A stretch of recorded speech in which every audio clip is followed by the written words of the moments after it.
supuesto que la principal razón por la cual es una bendición ser católicos es que pertenecemos a la iglesia fundada por Jesucristo, ¿no? Y no por mérito nuestro, sino que somos incorporados a ella por el bautismo. Pero cada tanto, como periodista, veo cosas que acontecen en el mundo y normalmente me suscitan una sensación de agradecimiento por el hecho de formar parte de la Iglesia Católica, con todos sus defectos. Pero esta es una razón más, no digo que es la razón más importante, de ninguna manera lo es, pero es una razón más porque la misma naturaleza de la Iglesia que muchos quieren cambiar en términos de la manera como se gobierna, y se gobierna gracias a que tenemos una autoridad suprema reconocida como el vicario de Cristo, que es el Papa. ¿Y por qué esta estructura es muy importante y por qué algunas sugerencias que vienen del mundo de la, entre comillas, sinodalidad no deberían ser aceptadas porque están siendo vistas como una innovación y en realidad serían un retroceso histórico tremendo con consecuencias fatales? Es decir, que la Iglesia deje de ser gobernada como una unidad y con Pedro a la cabeza de manera absoluta, no como el primero entre los iguales ni nada por el estilo, porque esa es la forma con que se gobierna las distintas iglesias de la ortodoxia y eso muestra actualmente por algo que está aconteciendo en Estados Unidos y que les quiero compartir, cómo justamente esa estructura lo único que contribuye es al incremento de la división y de los conflictos internos en la iglesia. Como saben ustedes, la ortodoxia, la iglesia ortodoxa, es una iglesia que es una comunidad en el oriente cristiano, que estaba muy presente en las primeras áreas de evangelización, y especialmente en Constantinopla, que se separó de la iglesia por razones fundamentalmente políticas, pero también por razones teológicas.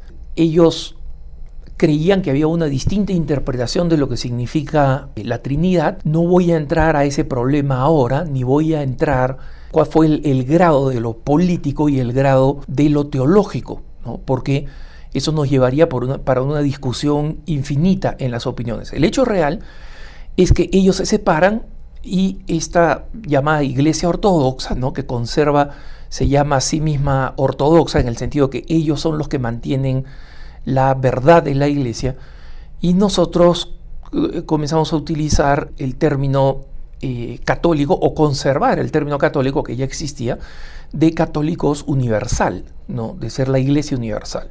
Entonces, en la Iglesia Ortodoxa, uno de los temas era el tipo de autoridad. Ellos creían que Pedro, la sede de Pedro, debía ser uno entre los iguales, ¿no?, primus inter pares, y no ser el vicario de Cristo en la tierra.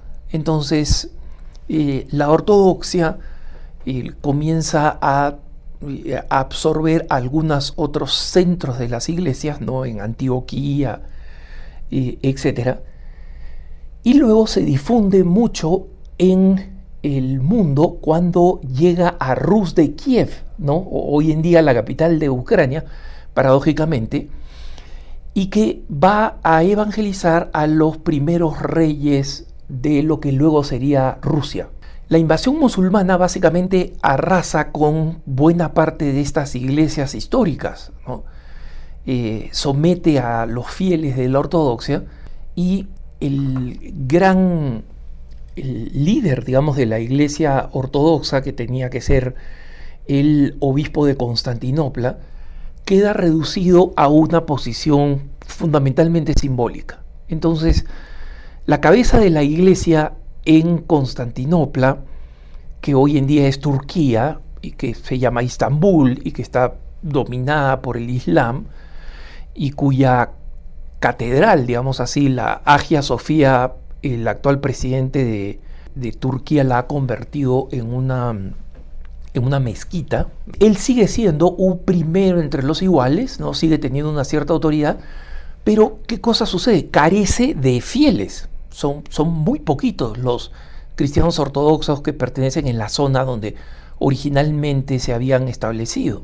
Y más bien, el gran número de fieles se encuentra en Rusia, donde hasta el surgimiento del comunismo, la corona rusa era ortodoxa y tenía una firme unión con la autoridad eclesiástica, ¿no? Entonces, esto hace que la relación de poderes al interior de la ortodoxia cambie y se complique mucho. El primado sigue siendo el patriarca de Constantinopla, primero entre los iguales, pero el patriarca de Moscú es el que más poder tiene, porque además actualmente tiene la simpatía de las autoridades rusas, ¿no? Y en consecuencia Putin está construyendo un gran templo ortodoxo en San Petersburgo, por ejemplo, o sea que recibe una gran ayuda del Estado y es en consecuencia mucho más relevante. El asunto es que junto con estas iglesias tradicionales, el patriarcado ruso, el patriarcado de Constantinopla y otros más, existen 15 iglesias llamadas autocéfalas, ¿no? Porque originalmente se pensaba que las iglesias ortodoxas tenían que ser encabezadas solamente por patriarcas descendientes de los apóstoles, pero con el éxito del crecimiento en Rusia, esa iglesia ya no era una iglesia, digamos así, descendiente de los apóstoles, ¿no? Directamente, o sea, descendiente de un apóstol, sí descendiente de los apóstoles, pero no de un apóstol que terminó en una de las grandes sedes del Oriente Medio, digamos, ¿no? Entonces, el asunto es que actualmente existen 15 iglesias autocéfalas, ¿no? Ortodoxas, que son reconocidas dentro de la ortodoxia. Y existen otras iglesias proclamadas autocéfalas, como en Ucrania, por ejemplo, que han recibido el reconocimiento de un patriarca y la condena de otro patriarca. O sea que están, digamos, para la ortodoxia, desde el punto de vista del orden canónico, están en el aire, ¿no? Entonces, como la autoridad es de primus inter pares, no hay quien resuelva esta confrontación entre un patriarca y el otro. Cada uno dice, esta es la realidad y la cosa se queda ahí, la pelota en el medio de la cancha, sin moverse en ninguna dirección. Entonces, ¿qué es lo que ha sucedido? Es que un número grande de ortodoxos norteamericanos, la mayoría laicos, pero con el apoyo de varios, de varios arzobispos ortodoxos, o sea, no son católicos, recuerden, así que son elegidos, digamos, y ordenados de acuerdo al sistema ortodoxo. Ellos han firmado una carta que ha, digamos, electrocutado al mundo ortodoxo, diciendo que las comunidades ortodoxas en Estados Unidos son básicamente comunidades étnicas, inmigrantes que han venido, unos de Rumanía, otros de Grecia, otros del Oriente Medio, y que cada uno de ellos se identifica con su propia iglesia, ¿no? Los sirios, digamos, con su iglesia autocéfala en Siria, los de Rumanía con ella, los ucranianos con ella, y así sucesivamente, ¿no? Y entonces hay un parche de distintas iglesias ortodoxas, de denominaciones ortodoxas, que para cada una de estas iglesias autocéfalas, por ejemplo en Rumanía, son muy importantes. ¿Por qué? Porque los rumanos en Estados Unidos, ortodoxos, que responden a su propia iglesia autocéfala, contribuyen económicamente mucho más que los rumanos, y en algunas otras partes, digamos, del Oriente Medio, en países que están en una situación catastrófica, digamos, económicamente, ¿no? Estas comunidades en Estados Unidos son la fuente principal de financiamiento de sus iglesias autocéfalas en casa. Entonces, un número muy grande de norteamericanos que están decepcionados con la Iglesia Católica o que vienen del mundo protestante, por ejemplo, y están dispuestos a aceptar el papel de la Virgen María, el papel de los sacramentos, de la relación gracia-naturaleza, es decir, de todas las cosas en las que ortodoxos y católicos coincidimos, pero no están dispuestos a aceptar a Pedro, la autoridad de Pedro, ¿no? Entonces, muchos de estos evangélicos se han convertido en ortodoxos, ¿no? Entonces, ya no solamente hay descendientes de todas estas distintas etnias de las iglesias autocéfalas, sino que hay un grupo grande de norteamericanos, y con los norteamericanos viene frecuentemente el problema de que la Iglesia Católica ya había señalado a finales del siglo XIX, que es el americanismo, ¿no? Es decir, acá las cosas no se tienen que hacer como la Iglesia Universal, se tienen que hacer a la manera americana, ¿no? Y en consecuencia, la sociedad civil, la Constitución norteamericana, tienen que influir de una manera decisiva, y nada en la manera de organizarse de la Iglesia tiene que contradecir el espíritu norteamericano, ¿no?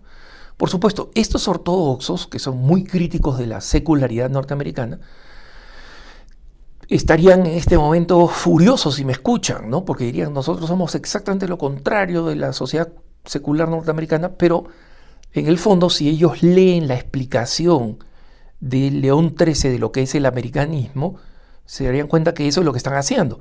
Cuando han pedido, ¿qué cosa? Que todas estas etnias que ya están en Estados Unidos, y muchas de las cuales están perdiendo la tradición, porque digamos la primera generación de rumanos siguieron manteniendo su devoción católica, educaron a sus hijos, pero ya a veces la misma segunda generación, la tercera generación, no tienen la raíz con los países de origen, tienen sus conexiones en Estados Unidos, son jóvenes criados en Estados Unidos, en escuelas públicas de Estados Unidos. Entonces, una misa celebrada en otro idioma, que la gran mayoría de los jóvenes no entienden, y que es comparativamente larga, mucho más larga, como son las ceremonias ortodoxas, muy bellas, ¿no? Pero mucho más largas que las de sus amigos protestantes o incluso católicos, ¿no? Entonces, la fe se va perdiendo y los números se van reduciendo. Entonces, estos ortodoxos, por si acaso, entre los cuales también hay varios étnicos ortodoxos, ¿eh? O sea, griegos, etcétera, que dicen, descendientes, ¿no? Que dicen, no, sí, empujemos para que la iglesia, los ortodoxos en Estados Unidos sean declarados una iglesia autocéfala. Y ojo, dicen, sí, declarada por el sínodo de iglesias ortodoxas, como se hace a nivel sinodal. Miren ustedes qué cosa sucede cuando tratamos de que la iglesia se gobierne vía sínodo, ¿no? Y obviamente, sabiendo de la preocupación que las iglesias autocéfalas tienen en sus propios países, de que el dinero de Estados Unidos deje de fluir, ellos han dicho, mira, si armamos una iglesia ortodoxa norteamericana autocéfala, nosotros nos vamos a encargar de que el dinero sea más abundante, porque vamos a hacer una iglesia viva que trae gente, que convierte gente, que hace apostolado, ¿no? Es decir, básicamente una iglesia que no es étnica, sino que es norteamericana, que es activa, que es agresiva en buscar nuevos fieles, ¿no? Y eso hace que va a hacer que ellos dicen haya más dinero y lo organicemos en una forma universal en la cual ayudamos a las iglesias. Entonces, esto es para que los patriarcas de las iglesias autocéfalas acepten canónicamente, ¿no? Y esta no sea una iglesia rebelde, sino una iglesia aceptada por los autocéfalos. Entonces, de estas 15 iglesias autocéfalas, ¿cuántos estarán de acuerdo con que Estados Unidos se independice? ¿Cuántos patriarcas dicen, voy a perder el poder directo que tengo sobre los católicos rumanos que están en Estados Unidos y se lo voy a dar a una nueva iglesia? Yo no creo que muchos, pero no importa. El hecho es que, digamos que terminan tomando una decisión por un voto mayoritario, pero ese voto mayoritario de entre las 15 iglesias es 8 contra 7, ¿no? Digamos. ¿Cuáles son las posibilidades de que esa iglesia norteamericana tenga credibilidad? Por otro lado, las distintas etnias, los griegos que acaban de llegar, los rumanos que acaban de llegar y que tienen una conexión muy fuerte con sus iglesias, van a estar de acuerdo con que sus autoridades decidan romper los lazos de autoridad, ¿no? Y mantener y sumarse a una iglesia ortodoxa norteamericana gobernada por ¿quién? ¿Por un norteamericano o por uno de ellos? Entonces, esto esta movida que tiene muchas cosas muy razonables para alguien que está organizado de esa manera, ¿no? Pero los obispos norteamericanos, o sea, justamente el mundo está escandalizado porque los únicos que piden un gobierno autónomo son los católicos alemanes que están manipulando el famoso camino sinodal. Y por eso toda la iglesia está en revuelta contra ellos y el Papa no está permitiendo que ellos sigan ese camino de ruptura y de una nueva iglesia evangélica, como dijo el Papa, ¿no? Entonces, la situación es muy complicada. Esto abre una verdadera caja de Pandora que solamente va a ayudar a incrementar las divisiones y las tensiones al interior de la Iglesia Ortodoxa y sus iglesias autocéfalas, las que conforman el sínodo. Y rezo por ellos porque son nuestros hermanos, ¿no? Y en los temas dogmáticos los más cercanos que tenemos, y esa es la razón por la cual la Iglesia Católica no los considera herejes, los considera cismáticos, ¿no? Entonces, es penoso que ellos estén pasando por eso, pero el hecho que estén pasando por esto nos da una lección de por qué la estructura fundamental de la Iglesia Católica, no los que se han establecido de una forma puramente, digamos, jurídica, moderna, sino la estructura inicial, heredada de Jesucristo directamente, de poner a la cabeza un apóstol, ¿no? Es una verdadera bendición para nosotros que tenemos que agradecer y admirar, y especialmente en camino al sínodo sobre la sinodalidad que tenemos que proteger. Que tengas un buen día.